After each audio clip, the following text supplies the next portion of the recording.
Good morning everyone, সবাই কেমন আছো? আশা করি সকলে সুস্থ ও ভালো আছো। দিনটি ছিল কালী পুজোর দিন। সকালবেলা মা আর আমি সকালবেলায় পুজো দিয়ে আমরা একটু বেড়াতে যাওয়ার প্ল্যানেই ছিলাম।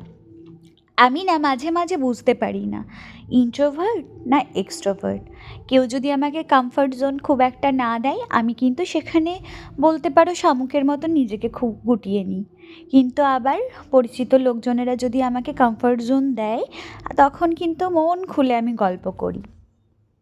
দূর থেকে দাঁড়িয়ে দাঁড়িয়ে পাড়ার পুজো দেখছিলাম। মা পুষ্পাঞ্জলি দিল, ফিরে এলো এবং মা আমাকে বলল, চল তোকে নিয়ে মায়ের মন্দিরে একটু ঘুরে আসি। এই মন্দিরে কিন্তু আমার জীবন বলতে পারো ওতপ্রোতভাবে জড়িত। মা প্রণাম করলেন, আমিও পরে প্রণাম করে নিলাম মাকে। ফাঁকা ছিল বলে তখন সকাল সকালই গেছিলাম। তারপরে আমরা কিন্তু ঘুরতে বেরিয়ে গেছিলাম। আর এই যে দেখছো, আমাদের প্রিয় টোটো করে আমরা টোটো জার্নি করতে বেরিয়েছিলাম। বলতে পারো আমরা সেদিন টোটো করে বেরিয়েছি। NH-34-এর ওপর দিয়ে বড় বড় গাড়ি কিন্তু যাচ্ছে, তার সঙ্গে আমাদের টোটোও পাল্লা দিয়ে যাচ্ছে। আচ্ছা, এখানে কিন্তু শুধু আমাদের টোটোই নয়, এরকম রাস্তায় অনেকে এই গাড়িগুলো যায়। তো সেই জন্যই আমরা এরকম একটা গাড়ি ভাড়া করে আরাম করে করে যাচ্ছিলাম। এর জার্নি এনজয় করা যায় খুব। আর তার সঙ্গে এখানে আমরা ডাহাপাড়া জগৎবন্ধু ধামে সেদিন গেছিলাম।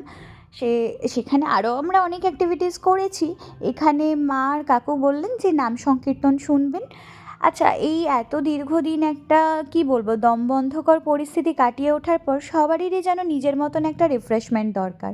তারা নাম সংকীর্তন শোনার পর আমাদের দিকও খেয়াল রেখে বললেন, চল তোদেরকে একটু ঘুরিয়ে আনি। এখানে যেহেতু আজিমগঞ্জ, লালবাগ সব কাছাকাছি, মানে বুঝতেই পারছো নবাবের এলাকার লোকজন, আর এই বড় বড় আমবাগান, এখানে যেন পরিবেশই এক আলাদা কথা বলে। হ্যাঁ, এখান থেকে খুবই কাছে হচ্ছে সুজাউদ্দিনের সমাধি। এই সমাধি তোমরা হয়তো জানো যে এখানে প্রত্যেকটা জায়গায় কিন্তু খুব সুন্দর সুন্দর বাগান রয়েছে। আর এই যে তার দেখো নমুনা, কি সুন্দর মেনটেনও রয়েছে। এই বাগান বিলাসগুলো দেখতে দেখতেই আমাদের সময়টা কেটে যাচ্ছিল। শীত প্রায় আসন্নই বলতে পারো, কিন্তু বাইরে একটা টেম্পারেচার থাকলেও এখানে এত বড় বড় গাছ আর এত ঠান্ডা ছিল জায়গাটা, তোমাদেরকে বলে বোঝানো মুশকিল। আমরা ওটাই সবাই মিলে বলাবলি করছিলাম যে পুরোনো দিনের স্ট্রাকচারগুলো যেখানে রয়েছে সেখানে কিন্তু এই বড় বড় বিশাল পুরোনো পুরোনো গাছের জন্য জায়গাটা কি ঠান্ডা। ঘুরে চতুর্দিকটা দেখছিলাম, আর এর একদম গায়েই কিন্তু রয়েছে মা কালীর মন্দির। ওখান থেকেই দেখা যায়, এই দেখো চূড়া, এখানে কিন্তু নিত্য পূজা হয়, মা পূজিত হন। আর এই পাশেই হচ্ছে একদম সুজাউদ্দিনের সমাধি। এগুলো কি সুন্দর, দুটো সভ্যতাই দেখো একসাথে মেনটেন হচ্ছে। আগামী প্রজন্মের কাছে এটাই একটা বার্তা দিতে চাই, যে তারাও যেন এরকম সুন্দরভাবে সবকেই সম্মান করে সব কিছুকে এগিয়ে নিয়ে যায়। আমাদের পূর্বপুরুষেরা সবাই সব কিছু স্থাপিত করেছিলেন অনেক আশা নিয়ে। হ্যাঁ, সময়ের অভাবে হয়তো মানুষের কাছে সব কিছুকে একসঙ্গে মেনটেন করা পসিবল হয় না, বা সবাই যে ইচ্ছাকৃত করে তাও নয়, কিন্তু যতটা সম্ভব ওই যে প্রত্যেকের ওপরেই যেন একটা সম্মান আর শ্রদ্ধা সবসময় মনোভাব এটা থাকা দরকার। আর এই করেই আমরা চতুর্দিকটা ঘুরে বেরিয়ে দেখে ওখান থেকে বেরোনোর পরিকল্পনাও করছিলাম আস্তে আস্তে। এই সবগুলো ঘোরা বেড়ানো হয়ে গেলে পরে আমরা ওখান থেকে বেরিয়ে এসে বাইরে আবার টোটো ধরেই ডাহাপাড়া ধামের দিকে রওনা দেওয়ার পরিকল্পনাই করছিলাম। আর এই যে ওইখান থেকে ওইটুখানি যে রাস্তায় যে কলার বাগান দেখছো, এগুলো কিন্তু চাষের কলা বাগান। তার পাশেই হচ্ছে নদী, নদীটা কিন্তু গঙ্গা নদী। হ্যাঁ, ওখানে গঙ্গা নদী অনেক সরু।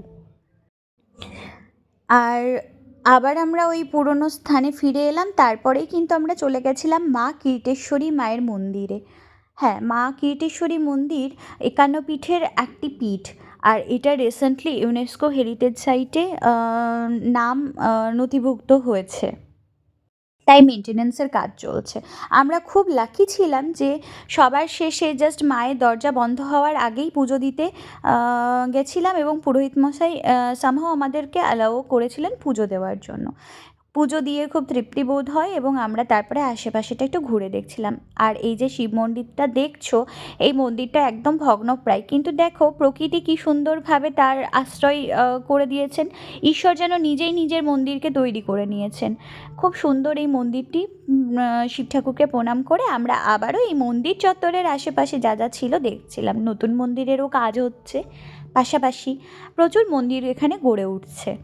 আর কিছুদিন পরে হয়তো তারাপীঠ বা দক্ষিণেশ্বর এরকম ভালো কী বলবো, একান্ন পীঠগুলোর মতন এখানেও হয়তো এরপরে কিছুদিন পর লাইন দিয়ে পুজো দিতে হবে, কারণ এর নাম সম্প্রতি ভীষণ প্রচারের মধ্যে চলে আসবে যখনই, তখন এখানে ভিড় বেড়ে যাবে।